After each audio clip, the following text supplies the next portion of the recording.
Going to go up to the midway point where the lake is, and we're going to stop there for a short while for you to walk back and take some photographs through the little miniature forest, and you can take a lovely view.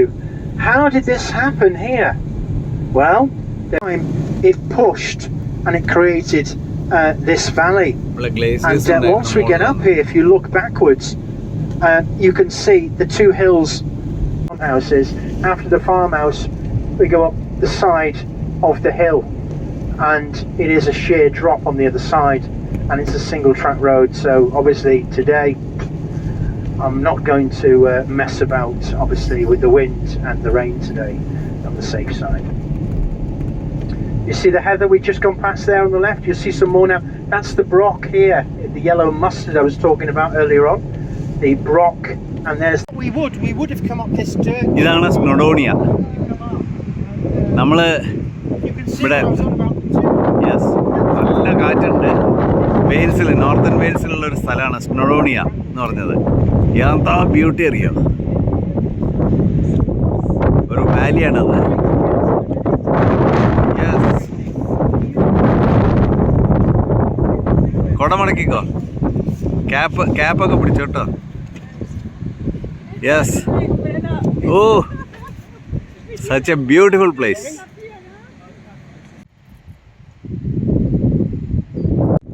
Super.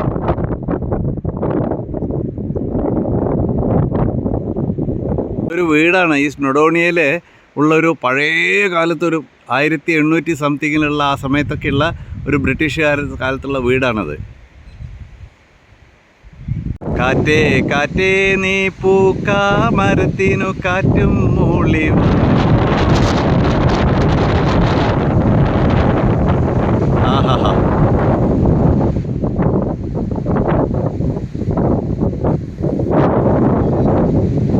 Miles square, and as you can see, it's quite rough at the moment.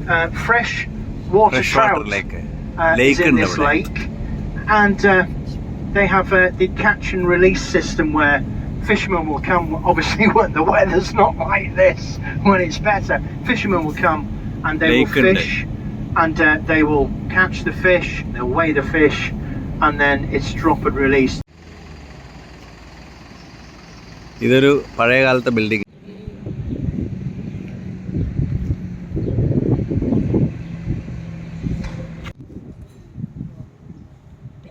കോച്ചുകളൊക്കെ കണ്ട്.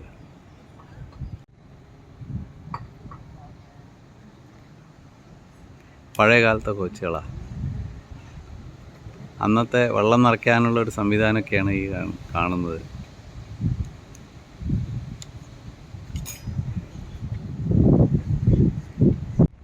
അന്നത്തെ കാലത്തെ സായിപ്പുമാരും ഒക്കെ ഇങ്ങനെ തന്നെയായിരുന്നു.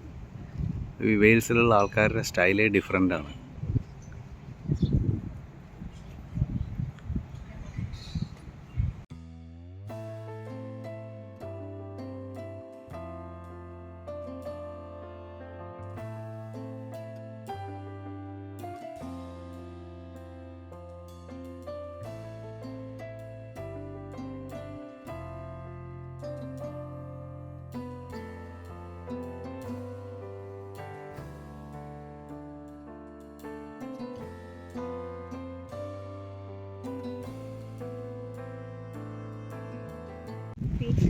ഇതൊരു engineering മാർവലാണ് നമ്മൾ കാണാൻ പോണത്. ഏത് കൊല്ലത്തിലാണ്? 18th സെഞ്ച്വറിയിൽ നടന്നിട്ടുള്ള ഒരു എൻജിനീയറിംഗ് മാർവൽ കാണാനാണ് പോണത്. നോക്കാം. അക്വാഡക്ട് എന്നാണ് അതിന് പറയുന്നത്. അതെ അതെ, നമ്മുടെ ബസ് അതാ പോണു.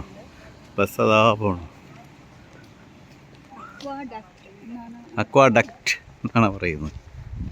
ഇത്ര നേരം അങ്ങേരം അതിനെപ്പറ്റി പറയുമായിരുന്നു. നല്ലോണം പറഞ്ഞു. പക്ഷേ ഞങ്ങൾ രണ്ടുപേരും സുഖമായിട്ട് കിടന്നുറങ്ങി. നല്ല ഇപ്പം ഇതെന്താ അത് വെച്ചിട്ടാണ് ആ കല്ല് കൊണ്ടുപോകാൻ ഉപയോഗിച്ചിട്ടുള്ള വണ്ടിയാണിത്. ഇതാ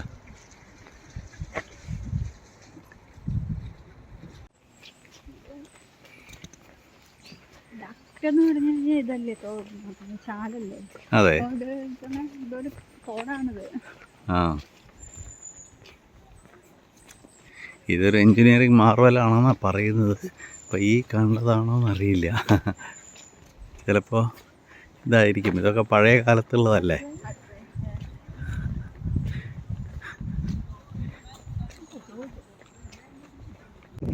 ലേഡി മെലീസ ഒരു ഒരു ഇതാണ് മറ്റേ ഈ നമ്മുടെ ബോട്ടില്ലേ ആലപ്പുഴയിലുള്ളത്, എന്താണ് ഹൗസ് ബോട്ട്, അതുമാതിരിയുള്ള ഹൗസ് ബോട്ടാണിത്.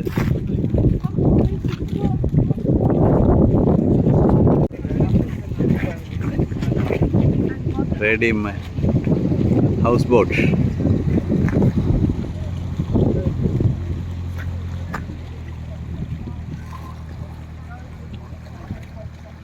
ഇതിൻ്റെ മുകളിൽ കൂടെ ട്രെയിൻ പോവും. അതൊരു വലിയൊരു മാർവലാണ്. അതിൻ്റെ മുകളിൽ കൂടെ ട്രെയിൻ പോണ ബ്രിഡ്ജാണ് അത്. പക്ഷേ ട്രെയിൻ പോണ സമയമുണ്ട്. ആ, അടുത്ത മാസം ഭയങ്കര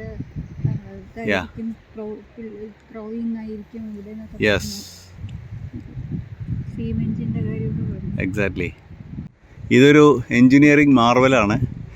എത്രയോ കൊല്ലം മുമ്പ് 18-ാം നൂറ്റാണ്ടിൽ, അതായത് സ്റ്റീം എൻജിൻ വന്നിട്ട് ആ കാലത്ത് അതിൻ്റെ മുകളിൽ കൂടെ സ്റ്റീം എൻജിൻ കൊണ്ടുപോകാൻ വേണ്ടിയിട്ട്, ട്രെയിൻ കൊണ്ടുപോകാൻ വേണ്ടിയിട്ട് ഓടിച്ചതാണ്. ഇപ്പോൾ അത് ഇത് ചെയ്തു. പക്ഷേ ഇനി ഈ 2 മാസം കഴിഞ്ഞാൽ വീണ്ടും സ്റ്റീം എൻജിൻ അത് കൂടെ ഓടിക്കുന്നതാണ് പറയുന്നത്. അത് ശരിയാണ്, തൽക്കാലം നിർത്തി വെച്ചിരിക്കുകയാണ്. പക്ഷേ എൻജിൻ അത് കൂടെ ഓടിക്കും. അത് സ്റ്റീം എൻജിൻ തന്നെ ഓടിക്കും. അത് വലിയൊരു സംഭവമായിട്ടാണ് ഇവിടെ വരാൻ പോണത്.